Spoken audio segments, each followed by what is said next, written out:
이게 돈이 된다는 거지? 수십억 된다고 하대. 일이 잘 되면 두 뭉치가 더 갈 겁니다. 너 우리 엄마한테 빚진 돈 그거 다 어떻게 갚을래? 경찰서 복도에 묘한 정적이 깔립니다. 한밤의 공기가 무겁게 가라앉고 담배를 입에 문 홍기가 유리문 너머에서 천천히 들어옵니다. 그 순간 안쪽에서 한 사람이 조용히 고개를 듭니다. 부산에서 골동품 가게를 하는 할머니의 꼴통아들 단발덩어리 덕산입니다. 목포 어느 여관 앞에서 양정숙의 보디가드 둘과 액션씬을 벌이는 그의 몸짓을 보기 전까지는 과연 레슬링이 그렇게 무서운 스포츠인 줄 몰랐었다는 시원시원한 노빠꾸의 존재감으로 순식간에 화면을 장악해버린 덕산. 훈련받은 체육인의 몸, 성격이 급해서 화가 나면 말보다 주먹이 먼저 나가는 스타일. 그런 그가 지금은 말없이 서 있습니다. 그리고 경찰서 문이 다시 한번 열립니다. 바로 김 교수입니다. 순간 수갑을 찬 덕산이 앞으로 나아갑니다. 눈이 흐르듯 가늘어지더니 실실 쪼개면서 이윽고 김 교수에게 말을 건넵니다. 너 우리 엄마한테 빚졌지. 그거 다 어떻게 갚을래? 당황하는 김 교수 옆에서 심홍기 경장은 팔짱을 낀 채 조용히 이 상황을 지켜봅니다. 수갑을 찬 김 교수가 겨우 눈을 들었을 때 덕산은 이미 그의 멱살을 쥐고 있었습니다. 그리고 그대로 벽으로 밀어붙입니다. 철컥. 책상이 흔들리고 서류가 날아가고 김 교수의 입에서 신음소리가 터져 나옵니다. 피가 입술 아래로 번지는 순간 경찰서 안은 아무도 말리지 않습니다. 심홍기조차. 왜냐면 이건 거래니까요. 아, 판이 이렇게 흘러가나요? 총을 쥔 자, 김 교수가 추측이 된 부산파에는 이렇게 단발머리 덩어리 덕산이 합류를 하게 되나요? 그렇습니다. 김 교수는 눈을 시퍼렇게 뜨고 자신을 죽이려 목을 조이고 있는 덕산을 신안 앞바다의 보물을 빌미로 달래야 했습니다. 그리고 양정숙으로부터 받을 돈 다 받은 탐욕스러운 경찰 심홍기는 지금 눈앞에서 벌어지고 있는 이 상황에 아무런 관심이 없습니다. 그저 굿이나 보고 떡이나 먹으려 하고 있습니다. 1975년이라면 당시 경위 1호봉이 월급 5만원 선, 홍기는 지금 양정숙으로부터 1년치의 연봉을 선수금으로 땡겼고 일이 마무리가 되면 돈다발 두 뭉치를 더 받기로 한 것이었습니다. 그렇습니다. 디즈니 플러스의 야심작 파인 촌뜨기. 이 드라마는 우리 인간이 품고 있는 다양한 탐욕과 욕망의 서사들을 등장하는 캐릭터 하나하나의 옷을 입혀 다양하고도 섬세하게 다루고 있습니다. 배우들이 그렇게 많이 나오는데도 하나같이 몰입감이 장난이 아니어서 구멍이 1도 안 보이는 드라마. 우리는 드라마 파인에서 윤호의 재발견도 하게 됩니다. 역시 그는 연기를 못하는 것이 아니었습니다. 서울말을 못하는 것이었습니다. 철인 28호 잠수복을 입은 윤호의 재발견. 자, 모든 배우들이 솔찬히 연기를 잘해 연기 구멍이 하나도 안 보이는 드라마 파인 6화 시작합니다. 구독과 좋아요, 알림 설정은 큰 힘이 됩니다. 천회장의 안사람 양정숙. 그녀는 신안 앞바다에 가라앉아 있는 보물선에 담긴 재화의 사이즈를 한눈에 알아봤죠. 관석에 선물로 받은 희동을 자신이 아는 종로의 마릴린 의상실에서 품에 안아본 정숙은 희동이 보고 싶어 목포로 내려간 길에서 보물선의 사이즈를 대번에 간파하게 됩니다. 목포에 도착한 지 얼마 안 되는 그 짧은 시간에 돌아가는 판세 흐름을 꿰뚫은 정숙은 자신이 수적처럼 부리고 있는 오관석이 이끄는 서울팀, 그리고 김 교수의 부산팀, 심홍기의 목포팀을 아우르며 딜을 겁니다. 여기서 꺼낸 그릇들은 다 떼놓고 팔기 어려운 그릇들입니다. 제값 받고 판다는 건 있을 수 없어요. 여기서 캐낸 그릇 다 제가 사겠습니다. 그릇 하나당 10만원, 대신 내가 그릇을 팔 때 도와주세요. 전문가 감정을 받은 물건이 되게 해주면 판매가의 이하를 드리겠습니다. 직접 흥정을 해오시면 판매가의 3하를 드리고요. 이렇게 1000점이면 1억입니다. 셈이 빠른 양정숙이 말을 이어갑니다. 경비의 눈을 피하기 위해 배 한 척으로 작업을 해야 한다 하니 이제는 경찰을 매수하자 합니다. 돈으로 발라보죠. 돈으로 안 되는 게 있나요? 그렇게 목포경찰 심홍기는 양정숙을 만난 자리에서 돈 받을 거 다 받으면서 문제가 될 경우 자신은 쏙 빠지는 거로 양정숙과 거래를 두고 그들의 보물선 도굴 작업을 거들게 됩니다. 그렇게 해서 애초에 500만 원어치의 그릇을 사겠다던 천 회장의 계획과는 다르게 양정숙은 판을 새롭게 짰습니다. 좌청룡 우백호가 아닌 좌관석, 우 김교수, 그리고 목포경찰 경위 심홍기까지 당대의 날고 기는 생양아치 사기꾼들을 모두 모아 진두지휘를 하게 된 것입니다. 자, 그런데 여기서 섬다방에 갇힌 우리 선자, 옷 만드는 것을 좋아하는 선자는 좁디 좁은 목포를 벗어나 서울로 가고 싶어 하룻밤을 같이 지낸 희동에게 임신을 했노라 거짓말을 하죠. 그러나 오관석이 직접 산부인과 병원에 데리고 가서 확인을 함으로써 박선자의 임신은 거짓말로 판명이 되었고 임신이 아니다. 희동과는 그런 육체적인 관계는 없었다까지 공식 정리된 상태입니다.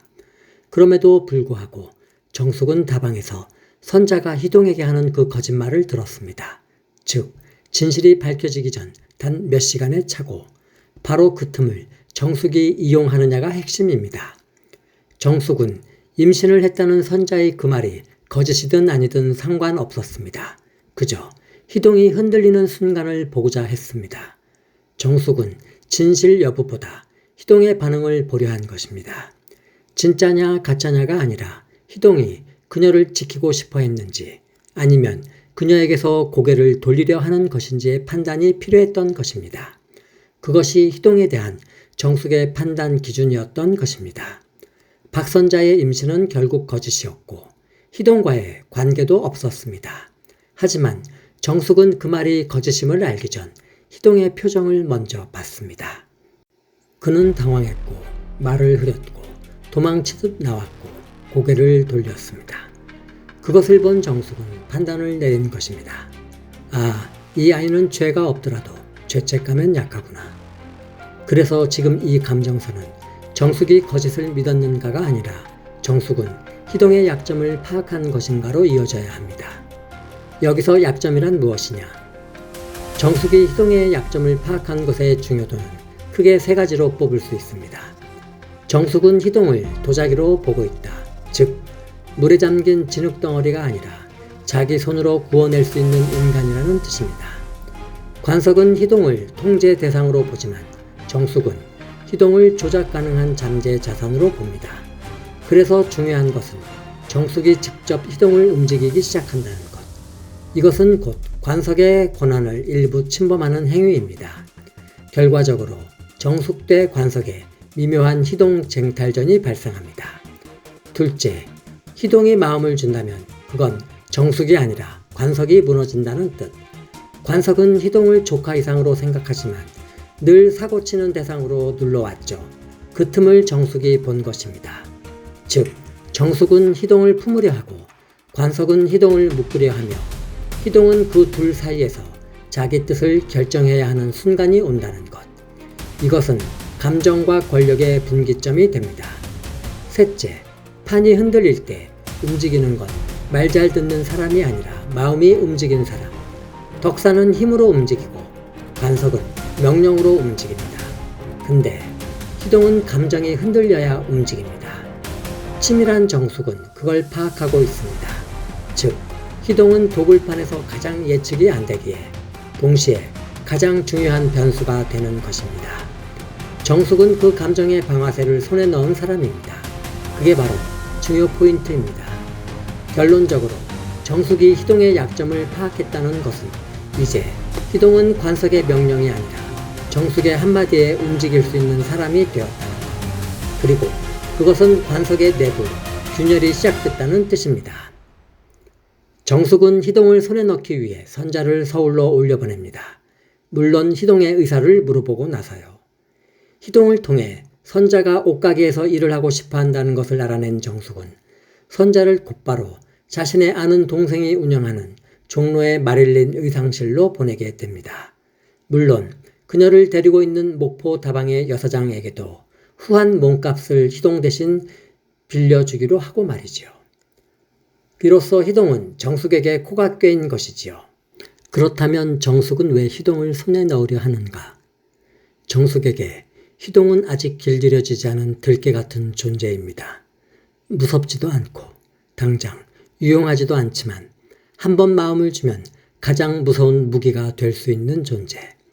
관석은 그 들깨를 짓지 못하게 목줄을 매려 하고 김 교수는 그저 철없는 멍멍이로 생각할 뿐입니다.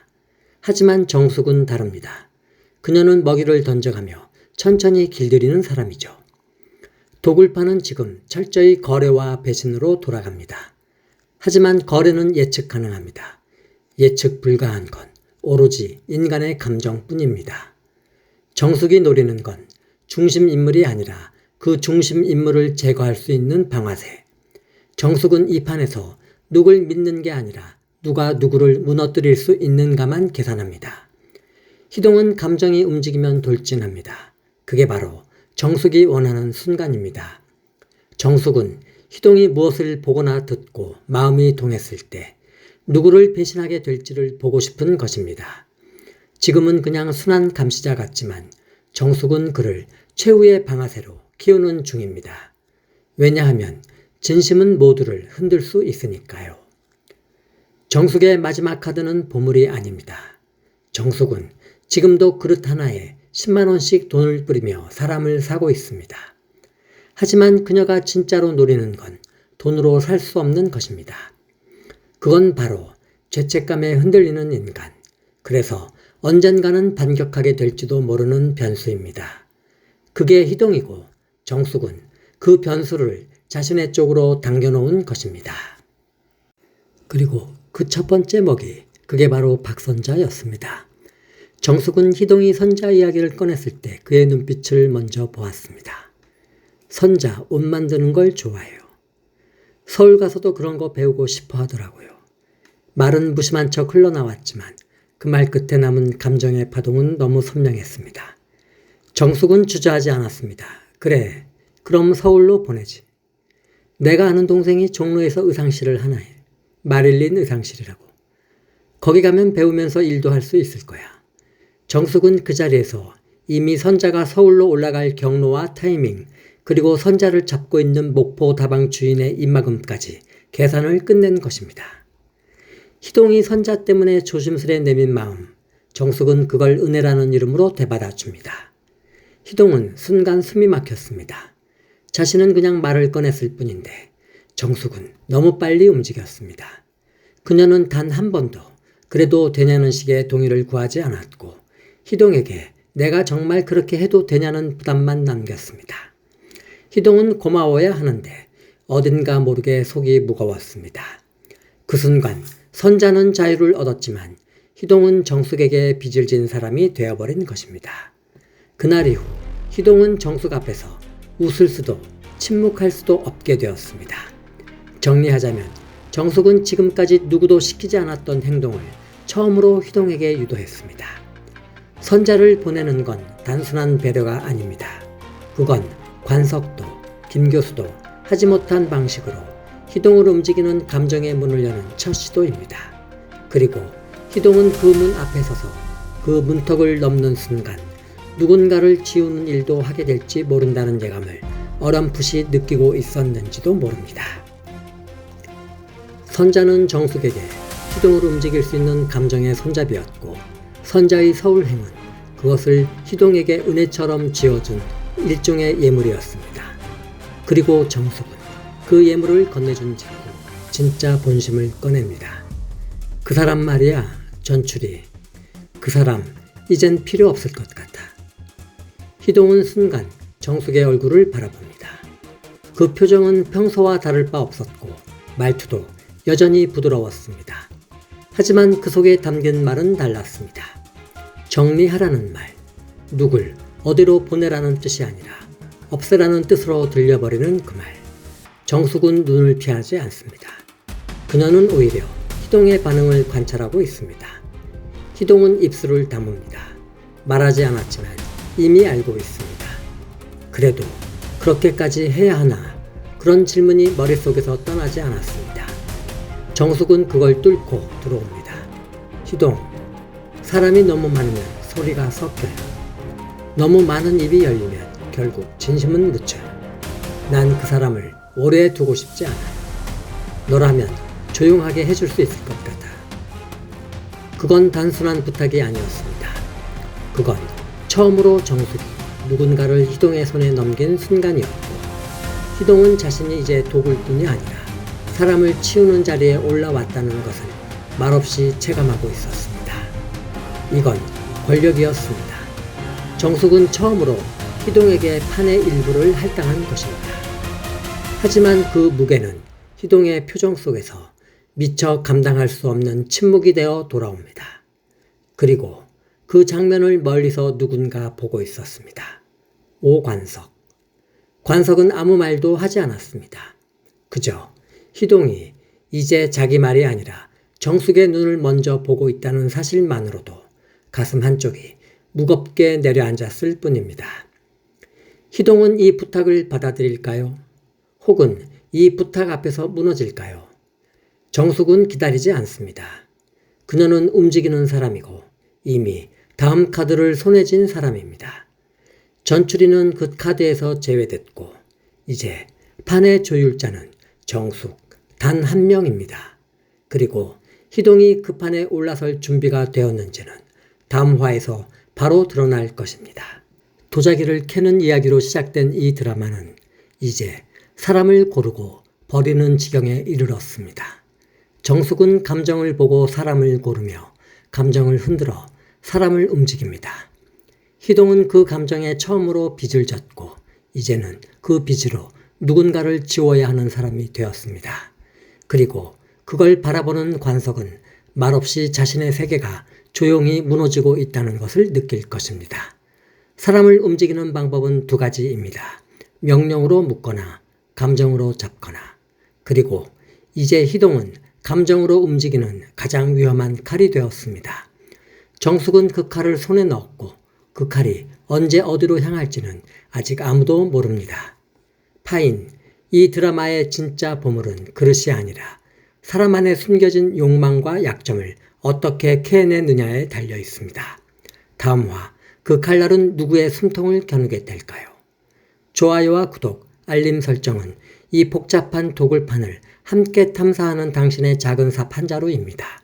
우리는 계속 파낼 것입니다. 다음 화에서 다시 만나요. 감사합니다.